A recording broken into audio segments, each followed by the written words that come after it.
Levi here with Uphill Cinema. Today we're going to talk about budget-friendly gear, specifically the Andycine C5 Ultra Bright monitor. And is budget-friendly gear worth your money at all? So if you get to know me, I'm actually a big believer in just saving and saving and saving and just kind of bootstrapping it until you can get the gear you want. And so when Andycine actually reached out and sent this to me, I was kind of like, okay, let's see, is this something that I can actually recommend? Because if I don't recommend gear, I won't even put it on the channel. So with that said, that should be enough to let you know that this is actually a pretty good little monitor. Now this monitor, it comes in at $270, and that's really where this budget-friendly, I guess, phrase kind of comes in. Because what you're getting for $270 is pretty dang good, especially when you consider some of the alternatives that may not be as good as this in some features for double, maybe even triple the price. So start with the build quality. Yes, it's made from plastic, and that's probably the biggest thing I noticed with this. I'm pretty sure if this took a couple of good falls, it would probably break. Unlike a more professional, higher end monitor, they're gonna take fall after fall after fall. They're made of solid metal. So that's where you're getting this price point, down. Now, what about just picture quality? This thing actually is great. It has a fantastic picture. It's sharp. The picture looks great. It's 1920 by 1080, and it's a very nice picture. And that's where I think you need to focus on with these budget-friendly monitors. To run through some of the features of this little monitor.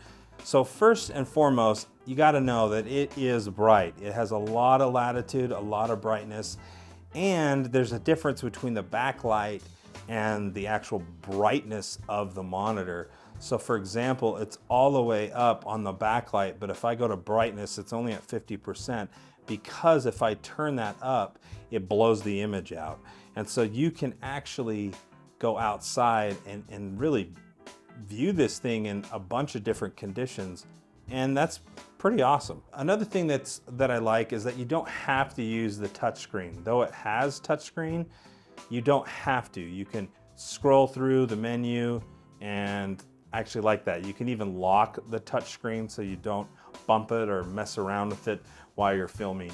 And that's a pretty good feature because that happens all the time. Another thing that's nice is it has all the main features that you would want to use on a professional monitor, such as false color.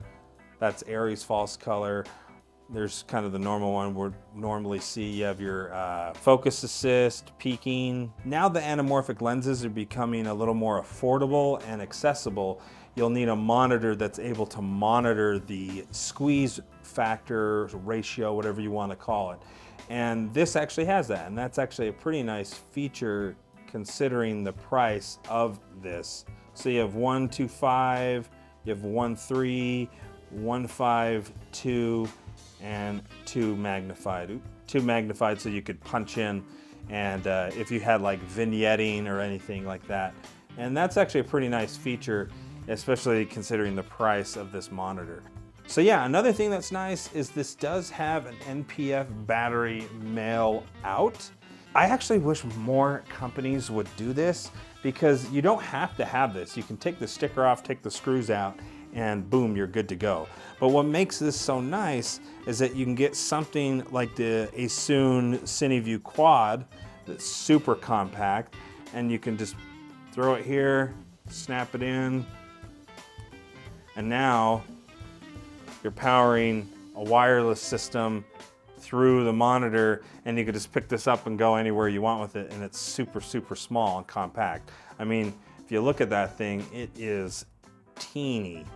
And so, I don't know, I think that's a pretty cool feature. More companies, I feel like, need to at least have this as an option. Is because it's plastic, and it doesn't feel like a cheap plastic, but because it is, it has to have this fan in there to keep it cool.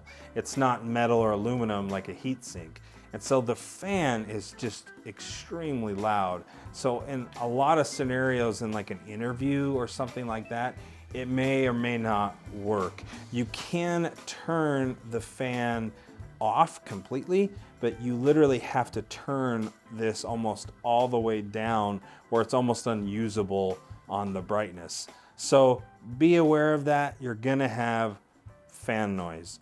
So who is this monitor for? More of a professional end.